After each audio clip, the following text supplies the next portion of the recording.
Kül pembe artık o ümit dolu bekleyişler. Perde araladı fecir, ufukta sabah var inşallah. Bir ses ırmağı şimdi o içli seslenişler bir zamanlar için. Tülleniyor sinelerde rengarenk bir bahar.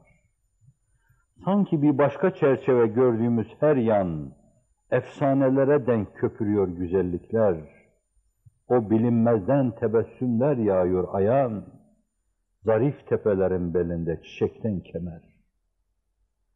Hızır, İlyas yan yana, yer göklere ufuk, çemenler rengini tavus tüyünden almış.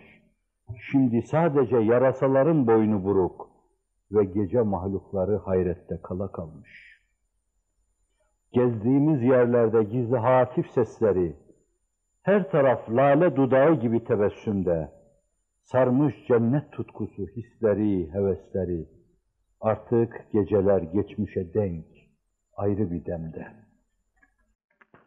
Kumru ve bülbül aynı koronun hanendesi, Mesih'in diliyle Musa'nın eli yan yana, zirvelerde duyulan sonsuz nurun nefesi, ırmaklar kavuşma çağında bir bir ummana.